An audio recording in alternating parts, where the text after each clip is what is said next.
Okay, PRS time. Whew. You ready? I'm excited. I'm always ready. I'm very excited. We have had an excellent year with PRS, and we've sold a lot of PRS to people. We've had a great time with the company. They've been putting out some smashing guitars lately. Yep. And sent some really cool one-offs, which we are a big fan of. Anything that's like unique.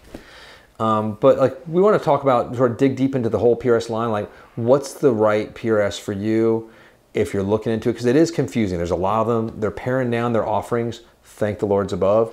Because it used to be like you needed a thesaurus. There were a lot, yeah. Like, oh my God. But there's a few like sort of bangers out there. Yes. Like Miley Cyrus bangers.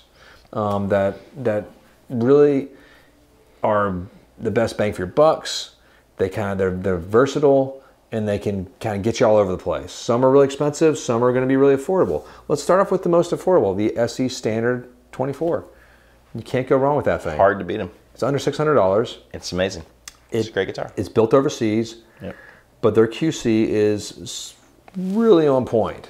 They take care of their stuff, and if there is an issue, they take care of it. They back you up. But that's a great sounding guitar. It's a great sounding guitar. Great sounding guitar for that money, and you can get in the PRS line. It looks great. I've talked to them before and be like, you need to stop making these guitars because they sound too good and they look too nice. Well, and if you're starting out and you have that much money to spend, it's such a versatile guitar. If you only have one guitar and you're learning, it just kind of does everything. Well, if you're a new guitar player, and let's say you have unlimited funds, it would make no sense to get a core piece versus that. You wouldn't know the difference. You don't know what you're looking for. Like if you had, an extra $3,500 to spend on top of that $600 and for your first guitar. Yeah. I've met people that have done that, and that's okay. We support it. You don't know the difference really though. No. So you don't need to necessarily do that for your first instrument ever. Now it's let's get into one that you might like, one of our sort of favorites of the entire line. We're talking about the good old Mccarty. Yeah. 594. The thin line. Thin line, yes, the S2. The thin line S2. Yeah, that is a pretty, bang for buck. That might be the best PRS out there for your money. And that's our opinion as far as like if you want to get, it's a built in USA guitar, the wood is carved out, everything's built, they're put together, the electronics are overseas. But man, that gets you a great guitar for under like $1,600. It feels great, it sounds great, it looks amazing. We can't keep them in stock. No.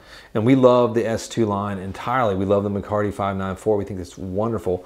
It's a lot prettier of an instrument than the thin line. It's a little bit thicker, a little bit more resonance and bass to it. But if you want to get really close to that with a little bit less money on the table, great guitar. All the finishes are great on that one too. They are. Those probably tempt me every time we get one. I'm like, oh, this might be cool to have. But luckily, then we sell it like in 2 hours. So yeah, I can't have that one now. It's very similar to the other one that I think is another great addition to the PRS line is their SE hollow body editions.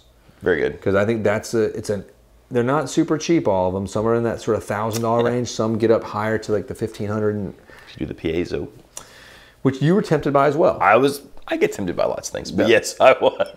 And I'm kind of glad you didn't get that one, honestly. I think I am too. Because the piezo is not something I think you would use in a way that you would be happy with. Right. Like it's true. You're trying to acoustic sub it out. Yeah. And I think you can't. It's not an acoustic sub. It's just not there. No. It's an older piece of technology that's trying to do something that other things do better now. It's true. I'd get an Acoustasonic Strat or something. One day. I got that. Maybe. And then I'm like, just play the old Taylor. I know. Then they're just lazy, but we're old. We're old. So I think the hollow bodies are really good too. Now let's jump into the cores though. Do. So I think one of my favorite cores that's sort of a sleeper. I think you're gonna say one of my favorites too. DGT is what the DGT is good. I think that is the David Grissom is one of the sleeper hits that is not the most popular SKU, but you can get a phenomenal. You get a DGT gold top. You can get it with the moons, not the birds. You save a little bit of money there too, and it's an affordable core piece. And it sounds amazing. That's a killer guitar. And the neck carve is great. It sort of sits in that. It feels like a classic sort of, almost like Stratty neck to me in a weird way. It does. It kind of has that Mayer-esque Silver Sky vibe. It's I think that's one of my favorites. If I was buying a core piece, that would definitely be one of two contenders. It's tricky because that one and the gold top too I can handle more than like if my other favorite one is the Mccarty 594. Me too. It's Okay, like we're the same person. We're We're like this. I mean, we look alike. It's yeah, weird. we do. It's strange when I like get out of the shower. I'm like Strange. I look just like Johnny Rob. Yeah, I think about you in the shower all the time. That makes me upset. But Wait a minute. no, it's the Mccarty 594 is like that. We were saying like gold top. If I'm gonna get a gold top Mccarty 594 single cut, I'm almost at a Les Paul there. I don't know what I'm gonna do. It's tricky. They're different instruments, but they're really similar. Especially if you put the P90s on it. Nope. What am I thinking? But the Mccarty 594 double or single cut with the 58 LT 5815 LTs on there, wonderful pickups. Awesome pickups. One of the best sounding guitars, I think, on the market, hands down. And we've talked about before if you were thinking that or Les Paul. I mean, it's easy to lean either way, but in some ways, if you want to go a little more modern, it's almost like it fixes some of the little eccentric things about Les Pauls that maybe if you don't dig that, or maybe if you've never bonded with a Gibson Les Paul. I've had countless people talk to me about how once they played a PRS 594, they sold their Les Pauls, which I think you're crazy. Because you should have both. But I mean, you know, you hear a lot of especially like the studio guys, like on YouTube in particular, they tend to gravitate towards the 594s over even vintage crazy Les Pauls sometimes. I think it's just they're balanced. They're, you know. Well, they sound great. Really well. And they sound great. Right out of the box, it's like they're usually they play great. 99.5% of the time, I think we've had success with all the core pieces. I would say that's true. Like not even having to set them up. Yeah, no. It's if it ain't broke, let us break it. There you go. That's what I say about my dentist. Yeah. If it ain't broke, I'll break it for you. I ain't good, but I'm cheap. That's what he always says too. That's his catchphrase. I'm not gonna say his name because he's really mad when I say these things. I didn't even tell you Abby knocked her tooth out of her head last night.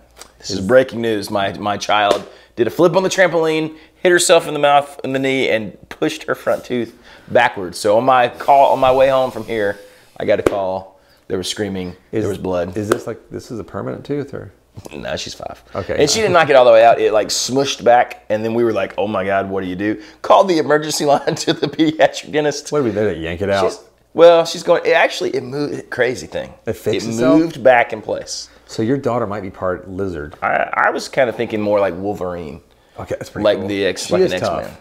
She's a scary kid. So still went to check it out today, but it actually looked like nothing happened this morning. I'll show you the pictures later. It's weird. Yeah, do show me the pictures. That's disturbing. I hope she's okay for real. She was okay. Now, if you break your PRS neck, it will not mend itself back. It will not, unless it's a mutant. This is I'm gonna jump ship for a subject since we jumped there too. Like, it's making me think about breaking teeth and necks though. But one of them, he got a Fender custom shop. This gentleman, and he just got it. It's documented too. And he was standing up on his chair, just showing off. He falls.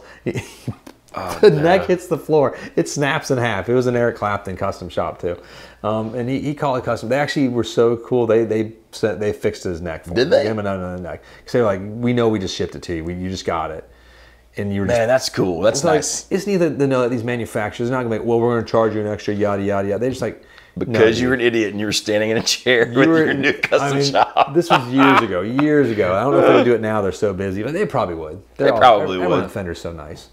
Yeah. It's and if you get a chance to go out there and you say hi to those cats at the factory, do it. I will say, I have some stories like that just makes you remember the people at these, even the big guitar factories, they're people and they're guitar players, and most of them are pretty darn cool. No, like, I mean, PRS, since we're talking about them, like, we spent some time at their factory. We have some good factory tours. We had a great one of their vault that we had to take down, though, because somebody got upset about one of the guitars that we showed. That he didn't want it to be seen. It was kind of neat, I think. But it's, anyway, really cool. It's out there somewhere. We'll find it again. But it's... In the ether. In the ether. They're really nice people there in general. And it seems like people are happy across the board. I think that's true. The upper sales team, they're accommodating to, guitar players. Yeah. They want to hook you up. And they want to take it because they know these are just toys of happiness. Toys. I like that. Toys of happiness. Tools for joy. How's that? Toys for happiness, tools for joy. I feel like that could be the tagline. We need to start some sort of, I don't know, I think foundation. A brassiere line. That's what I think we should do right there. It's the new campaign for Victoria's Secret. Tools for happiness. Toys of, I don't remember. Anyway, just take us home. That's all I got. So There you S2 go. thin line, Mccarty 594, the SE standard, killer deal. The hollow bodies are great there, especially the ones that don't have a lot of the flames on the top. You save a few bucks there too. If you want that sound, it's the same exact guitar. And then the core, the GGT and that Mccarty 594, but also the sleeper too is the custom 2408. Everyone likes the custom 24, but that 08 has a great switching with the little toggle switches that I love. And Are the they mini toggles? Yes. There you go. Love mini toggles. If it's a toggle, it's got to be a mini. It's my Tools motto. of joy, mini toggles. Tools of joy. PRS, we like them. You should like them. Go try them out. Go get yourself an S2. Hit like and subscribe. Click the bell so you don't miss videos in the future. Talk to you guys later.